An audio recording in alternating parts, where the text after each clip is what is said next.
pessoal, Grande Prêmio da Itália para entrar para a história. Bom, claro que vai entrar para a história. Logicamente, primeira vitória do Pierre Gasly e uma vitória da Toro Rosso, ex-Toro Rosso, AlphaTauri. Raramente isso acontece. Com certeza, ninguém apostou nessa vitória. Bom, talvez algum parente do Gasly. Não acredito que mais ninguém pudesse prever isso. Um resultado absolutamente merecido, mas também absolutamente improvável. A atuação do Gasly foi acima de qualquer crítica, sem a menor dúvida. Isso não se contesta. Desde o começo do ano, ele vem numa ascensão muito forte e mostrou hoje que ele é realmente o piloto que a Red Bull sonhou quando o trouxe para dividir a equipe com Max Verstappen. Não deu certo inicialmente, ele não se entendeu, não se achou no esquema da equipe, voltou para Toro Rosso, substituído pelo Alex Albon, e agora ganhou da Red Bull, ganhou do Alex Albon. Foi realmente um tapa com luva de pelica, foi o troco certo na Red Bull. Foi também um dia de redenção para a Honda. A Honda, que foi mais uma vez criticada até com certo mau gosto, por rádio, pelo Max Verstappen. Ele teve que parar reclamando do motor, teve que abandonar a corrida, dizendo que o motor estava muito quente. Mas o motor do Gasly é Honda também, igual ao dele, ganhou. O Kvyat, com o motor Honda, também chegou na zona de pontos, marcou 2 pontos com o 9º lugar. Então, qual terá sido o problema? Talvez não fosse por andar muito perto do Bottas, muito no vácuo do Bottas, sem conseguir passar, o que já se sabia que ele não conseguiria, porque o Red Bull não tem velocidade suficiente para passar a Mercedes nem com asa aberta. Pode ser, é uma explicação. O fato é que não pegou nada bem para a Honda ouvir as críticas dele. Salvou-se a Honda pela vitória do Gasly, quer dizer, esvaziou inteiramente as queixas do Verstappen. Se ele procurar a causa dessa quebra, pode ser que o problema não esteja na engenharia da Honda.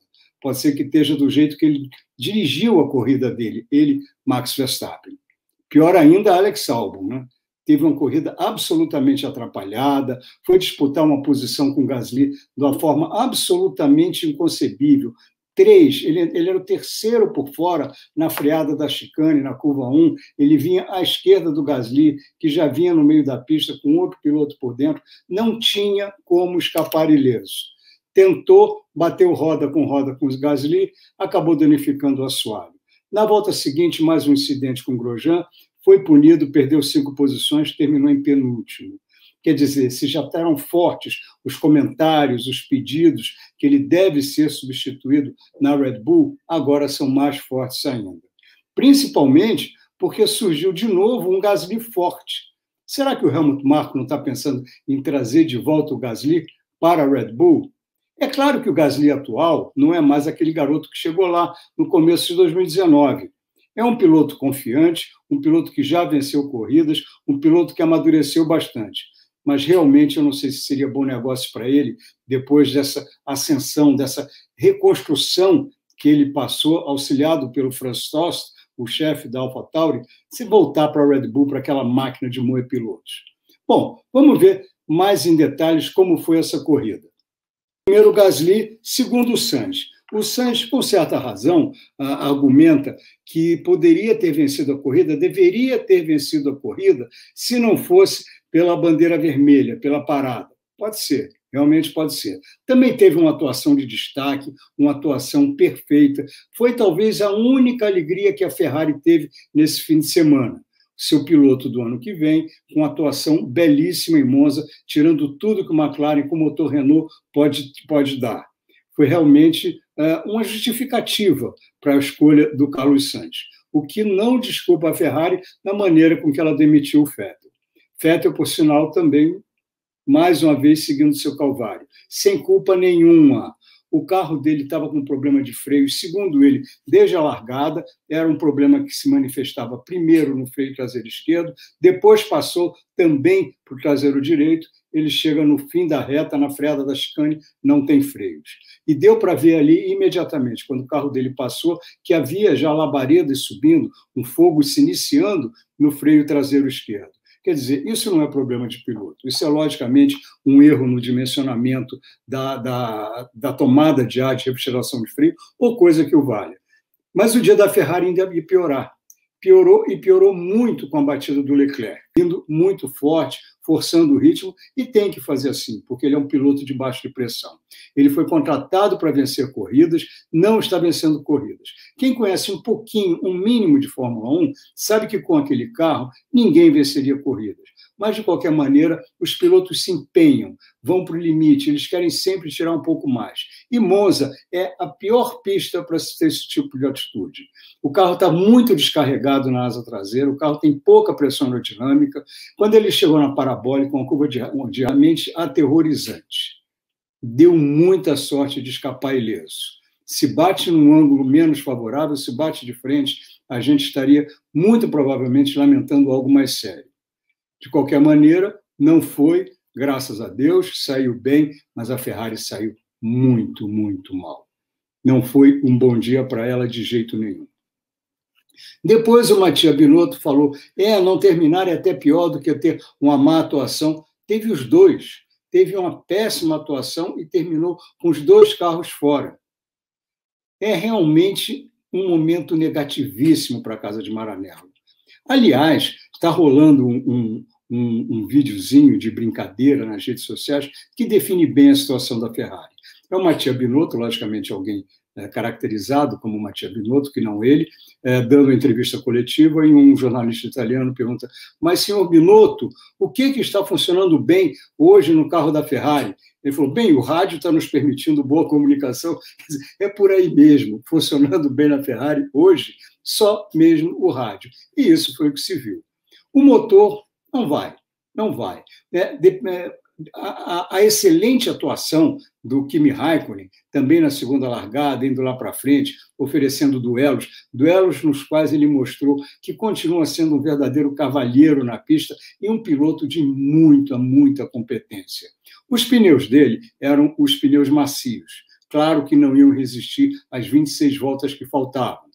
Mas aquilo ali me pareceu ser mais um golpe de marketing da Alfa do que qualquer outra coisa, do que tentar realmente ir para frente.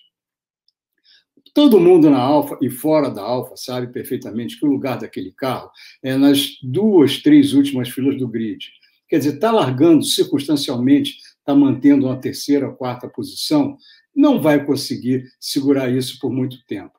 Então, puseram ali os pneus macios para dar mais exposição, mais visibilidade ao carro, mais visibilidade aos patrocinadores, e o Raikkonen deu um show. Um show que não adiantou muita coisa, né?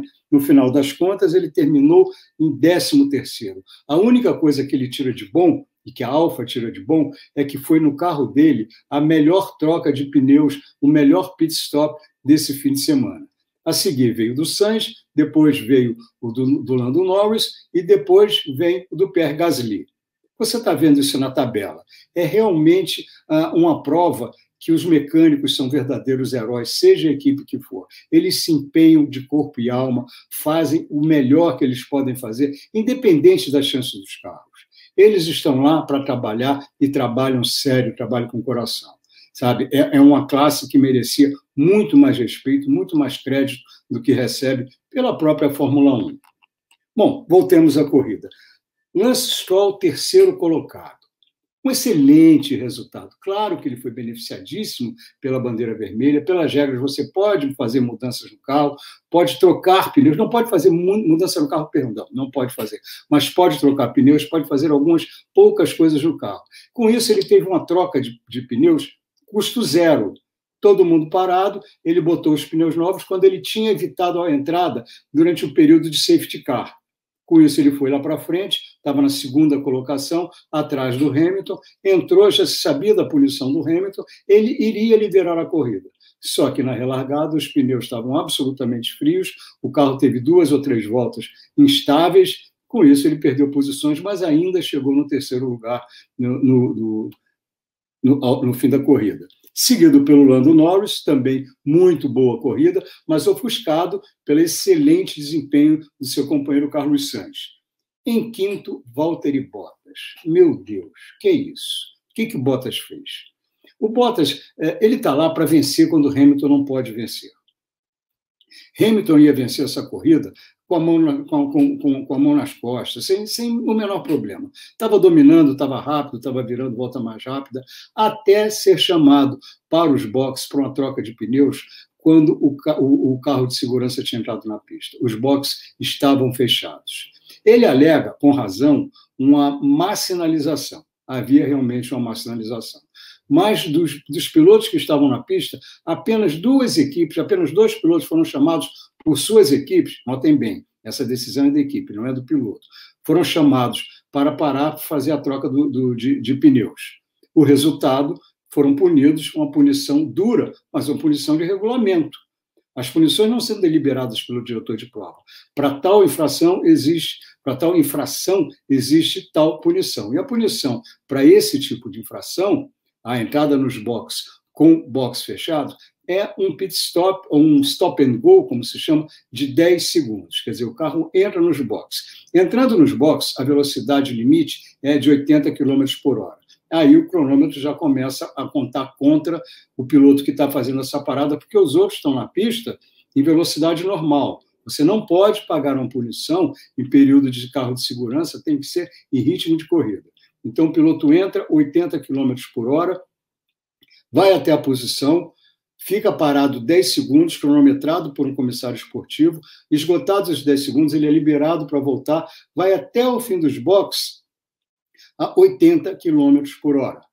Uma parada normal dos boxes estava sendo orçada em 24 segundos. Bota-se aí os 10 segundos de punição, é mais de 30 segundos perdido numa volta só. E isso foi o que acabou acabando com a corrida do Hamilton. Ele não pode se queixar com ninguém, a não ser com a própria equipe, que não reparou que os boxes estavam fechados. Eles falaram que não tinha visualização. Sim, mas as outras equipes viram. Com essa parada, o Hamilton caiu para último lugar, 17º. Esse 17º lugar ele conseguiu recuperar até o 7º, fez por 3 vezes novos recordes da pista, ganhou o ponto da volta mais rápida, mas, ressalve-se, não quebrou a volta recorde do Rubens Barrichello, de 2004. Essa continua em poder do brasileiro. Mas o Hamilton, de qualquer maneira, fez um corridaço e mostrou claramente que, em condições normais, não tem ninguém que possa desafiá-lo. Se os outros não têm carro, se um Verstappen, por exemplo, que tem capacidade, mas não tem carro, o Bottas, que tem carro, não tem capacidade.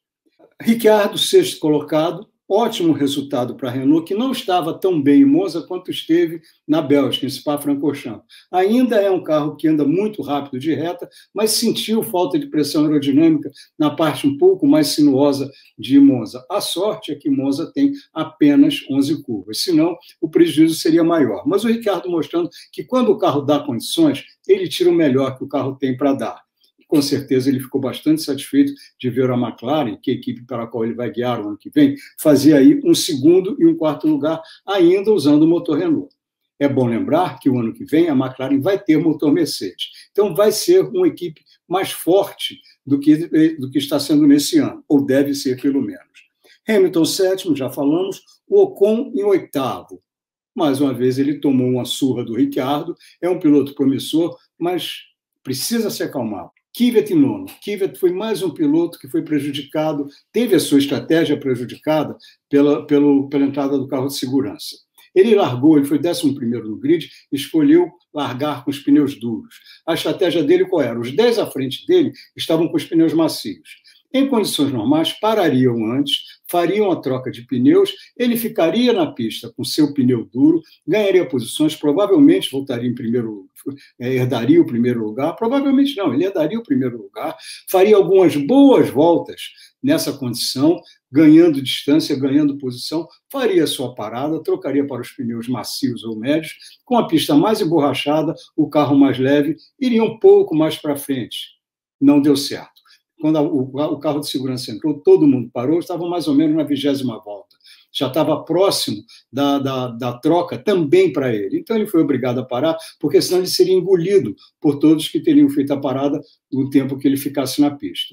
Então, fez-se isso, com isso ele perdeu uma possibilidade de pontuar melhor, mas mesmo assim completou a festa da AlphaTauri e a festa da Honda com o 9º lugar merecido. Décimo lugar para o Sérgio Pérez. Sérgio Pérez tomou uma batida do Max Verstappen na relargada, o carro dele teve o assoalho estragado, se arrastou até o décimo lugar, foi tudo que ele conseguiu. Daí para frente, Latifi, 11º, na frente do George Russell, ótimo resultado do piloto canadense, está mostrando mais uma vez que ele não é só o filho de um pai rico, ele é também um piloto com certo potencial, como eu já tinha deixado claro na Fórmula 2, onde ele foi vice-campeão no ano passado. Boa corrida dele. 12º, Grosjean, que foi envolvido, também foi prejudicado pelo Albon logo no começo da corrida. Albon teve em todos os momentos negativos dessa prova, ou em vários momentos negativos dessa prova. Raikkonen despencou para 13º, mas mostrou que ainda é um senhor piloto. Se tiver bom equipamento, pode ser que ele continue ainda rendendo como rendeu hoje, mas desconfia-se que esse seja o último ano dele na Fórmula 1. 14º, George Russell, não andou grandes coisas, não andou tanto quanto costuma, andou atrás do seu companheiro Nicolas Latifi, e isso, logicamente, vai estar incomodando. Bom, Alex Albon, já falamos, 15º, é tudo que ele podia querer, com um assoalho danificado no choque com Gasly, mas não nos esqueçamos que a culpa disso foi dele. Ele que gerou. Então, logo na primeira volta, tentar uma passagem por fora naquela primeira chicane, 3 carros lado a lado, tem alguém aí que está viajando, né, Albon? Então, foi isso. Agora, já começa a ficar incômodo até para a Red Bull mantê-lo na equipe. Vamos ver o que ele faz nas corridas que restam. Tem 9 etapas pela frente. Talvez ele consiga recuperar um pouco, mas ele precisa, acima de tudo, recuperar um pouco de serenidade, um pouco de tirocínio. O que ele está fazendo durante as corridas mostra um piloto abalado psicologicamente, um piloto que está fora de si. E 16º, Giovinazzi, que também teve a mesma punição do Lewis Hamilton, só que ele não perdeu uma vitória. Ele perdeu um 13º, um 14º lugar, que é até onde pode chegar os carros da Alfa Romeo. Mas o que fica é que foi um grande prêmio espetacular. E fica também um reforço para o argumento de todas as pessoas que defendem, como forma de aumentar a atratividade das corridas, um grid invertido. Foi basicamente isso que a gente teve na segunda largada do Grande Prêmio da Itália. E o resultado foi espetacular.